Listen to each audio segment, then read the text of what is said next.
लोगोफोर एक्चुअली आं भिडिअ खालामनायनि खारना ओरैबायदि मोनसे कमेन्ट लिरहरदों बिथाङा पलिटिशियान जानांगौदां हयतोबा इमेल आइडिया सुमिला बसुमतारी ना स्क्रिनाव होगासिनो दं आङो मा कमेन्ट लिरहरदों बिथाङा पलिटिशियान जानांगौ बिथाङा गावखौ बिराद UPPL नि बिराद मोजां मावथि साननानै लादों जोंथ' दे रावनिबो मोनजाफेराबो बा मायाबो UPPL नि भिडिअ लाबोयैखाय बियो खुब सम्भब रागा जोंदों BPF नि सासे आइजोआ मैया भिडिअ हगारदोंमोन आं जयनिं हाबाफारिमोन बिसोरनि बिनि स्पिचखौ आं हगारनाय जादोंमोन बावहाय बियो कमेन्ट लिरनानै हरदों नोंथांमोना नुगासिनो कमेन्टआव माबायदि लिरहरदों आंथ' सासे पलिटिशियान नङा आं सासे जाम्बासो नङा होमबा आरो खायफा लिरनानै हरदों कन्टेन्ट गैथारिनि बिखौनो BPF नि खि मोनजानाय नालाय नै बेफोरबायदि जोंथ' जाय होगोन बा जाय जोंखौ लिंनानै लांगोन बिनियावनो थांनानै भिडिअखौ खालामहैगोन देख बाबु नोंसोरनि थाखाय UPPL आबो आंगो नङा गाबोन जुदि UPPL आ नोंसोरखौ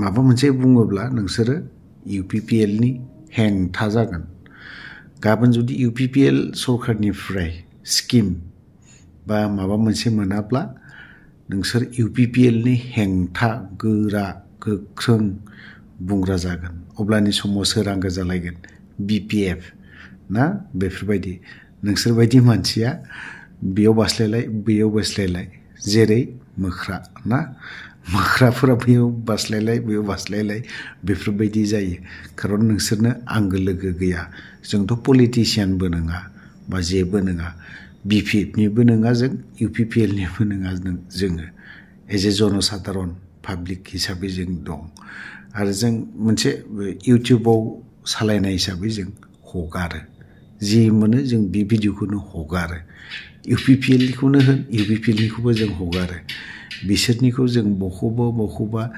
नायनानै हगारनानैबो होयो दा जिखियानो जादोला नोंनि जाखिनि कमेन्ट लिरहरनाय नों नायाबाबो जागोन आं बुंखायो नोंखौ नायनाङा नोंसोरबायदि गोरों मानसि बिराद नेथा मानसियाथ' जाना बुजिना जोंथ' हारिनि प्रति सिन्था खालामा बा गुबुननि फारसेब्लाबो जों सिन्था खालामा नोंसोरबायदियानो हारिखौ बा बर' जातिखौ खैफोदाव खोख्लैग्रा नोंसोरबायदि नैबे सुमिला बसुमतारीफोरबायदि दे बेफोरबायदि मानसियाना हारिखौ अलखदाव खोख्लैयो पलिटिशियानखौ पलिटिक्सखौ गेलेनो रोङा बिसोरो मा पलिटिक्सआ मा बुस्थु बेखौ बुजि रोङि मानसि बियो बे आरोखि थ' जिखियानो जादोला एक्स आर्मिफोरनि माखासे बाथ्रा बुंनाय जों बेखौ खोनासंनानै लानि मानो थाखाय UPPL आव हाबाखै सरकार दिनैहाय गोख्रों हारिनि सिन्था खालामग्रा बर' हारिनि खैफोद आफोदनि बाथ्राफोरखौ रायखांग्रा बर'नि दैदेनगिरि बिथांमोनजों मानो हाबासै मोजां सिन्था खालामनो हाग्रा बर' जातिनि दैदेनगिरिनि आफादाव पलिटिक्सआव मानो हाबासै ना बिनि बारै माखासे खोथा सोंनायावहाय बै एक्स आर्मिफोरनि माखासे बाथ्राफ्रा बेरखांदों थ' बिनि उनावहाय एक्स NDPफोरनि मानो थाखाय BPF आव नोंसोरो जयनिं जाखो बेबायदि कुइसन्स खालामनायावहाय बिथांमोना बुंदों जोंनि जाखिनि नांगौ अलखद ना बैफोरबायदिखौ सुफुंना होयैनि थाखाय जोङो BPF आवनो जइन जानाय जाबाय नाथाय BPF आबो बै एक्स NDPफोरखौ जायफ्रा दिनै BPF आव हाबनानै दं बिथांमोनखौ माबायदि नायगोन समा खोन्थागोन बेखौ नङा होमबा दा जेरैबायदि जोंनि एक्स NDPफोराबो गोबाङानो BPF आव जयनिं जादों जयनिं जानानै गोबां बाथ्रा बुंदों रिहेबिलिटेसननि बाथ्राखौ मोनैनि खोथाखौ बुंदों बा जोंनि केस उइथड्र जायैनि बाथ्राफोरखौ बुंदों। केसाथ' केस दंबाय थायो जोंनाव दासिमबो, गाबावनांगौलाय नेक्स्ट मान्थआवहाय बेफोरबायदि आरोखि। दा बेफोरनि दुखु दाहाखौ लानानैनो एक्स एन डि बिनि जाखिनि सोद्रोमाफोर बिथांमोना BPF आव हाबहैनो गोनां जादों बा जयनिं लाहैनो गोनां जादों। आंबा हले खिन्थु BPF जोंबो गैया, UPPL जोंबो गैया, मोननैबो हान्जायाव आर'नाइ गानाखै, आं गाना, जेरै दं बिदिनो थागोन। रायजो राजाया जोंनि समस्थिया, रायजोआ माखौ सोरखौ साबसिन लुबैदों, BPF खौ लुबैदों ना UPPL खौ लुबैदों, नायनानैसो आङो भटखौ होगोन। रायजो राजाया बबेजों रासिन मतामत दं, खारन रायजोआनो राजा, सोरबा पलिटिसियाना राजा नङा। बै पलिटिसियानखौ रायजोआसो दैथायहरो, राजा खालामहैयो। बेफोरबायदि रायजो राजायानो बै पलिटिसियानखौ बोख्लायनो हायो, रायजो राजायानो बैसोर दैदेनगिरिफोरखौ गोजौआव दैखोहरनोबो हायो। ओंखायनो रायजो राजानि मतामत बायदिसो थांगोन आं नैबे इलेक्सनावहाय। सोरनो भट होनांगौ होनाङा बेखौ रायजो राजाया जेजों डिसाइड खालामदों बेजोंसो थांगोन आङो। ओरैनो आंनो हो, आं UPPL नो हो, आं BPF नो हो, बेफोरबायदि होनबाबो होनाय जानाय नङा सानगोन बेफोरबायदि। थ' जिखियानो जादोला जोंनि एक्स आर्मिफोरनि, आर्मि रिटायार बिथांमोननि जाखिनि बाथ्रा आरो XNDB बिथांमोननि जाखिनि बाथ्रा बुंनाय बेखौ जों दान्दिसे खोनासंनानै लानि। जोङो सालबारि साब डिभिजन एक्स आर्मि वेलफेयार एस'सिएशननिफ्राय फैदों। आं एक्स आर्मि वेलफेयार एस'सिएशन सालबारि साब डिभिजननि भाइस प्रेसिडेन्ट। जों बेवहाय जयनिं प्रग्रामाव फैनाय मेन उद्देश्यआ जाबाय, जों दिनै नुनो मोन्दों 2003आव जेथिया BTR सुक्ति जादोंमोन, बे समाव जोङो BTC सुक्ति जादोंमोन, बे समाव जोङो हयथ' साकरियावनो दंमोन। ओमफ्राय फैनानै नुफैदों बिनि उनाव सिगाङाव फैनाय मानसिफोर जोंहा जों एक्स आर्मिफोर दं। आं 2004आव फैदों रिटायार जानानै।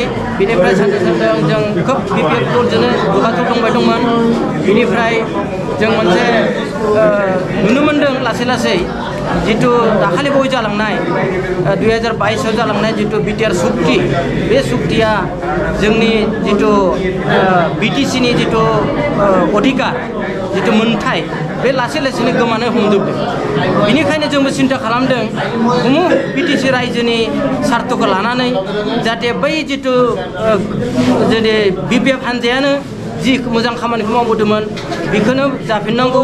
बेनिखायनो जोंबो बैसो थांबाबो जोंथ' 60 बोसोरनि सायाव जाजोब्बाय, थेवबो जों दले बले फैजोबदों। जोंजों लोगोआव बिधबाफोर फैदों, साबेसे जाफैदों? जों बेयाव जों गासै 76 जन फैदों, बिधबाफोरजों गासैबो।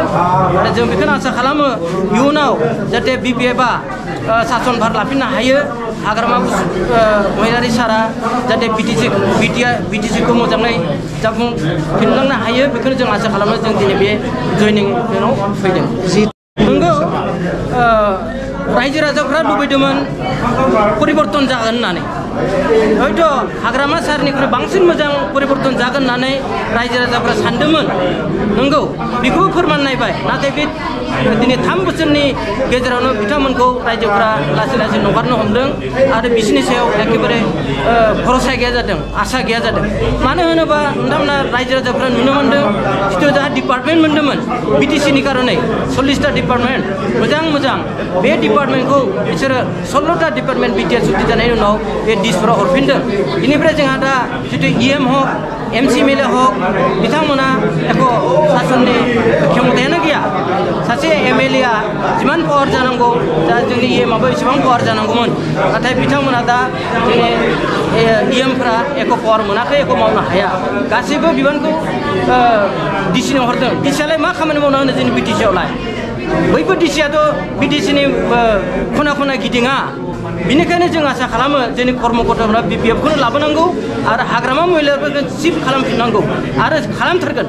जोंबो नेहे गेहे जुजिगोन आरो हाग्रामा महिलारि सारखौ जों आरो चिफ बानायफिनगोन जोंनि BTC-नि।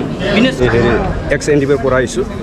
আমি এতিয়া চলি থকা চৰকাৰে তাৰমানে আমাক মানে দেখা নাই, যেনেকুৱা কৰিব লাগে এনেকুৱা কৰা নাই।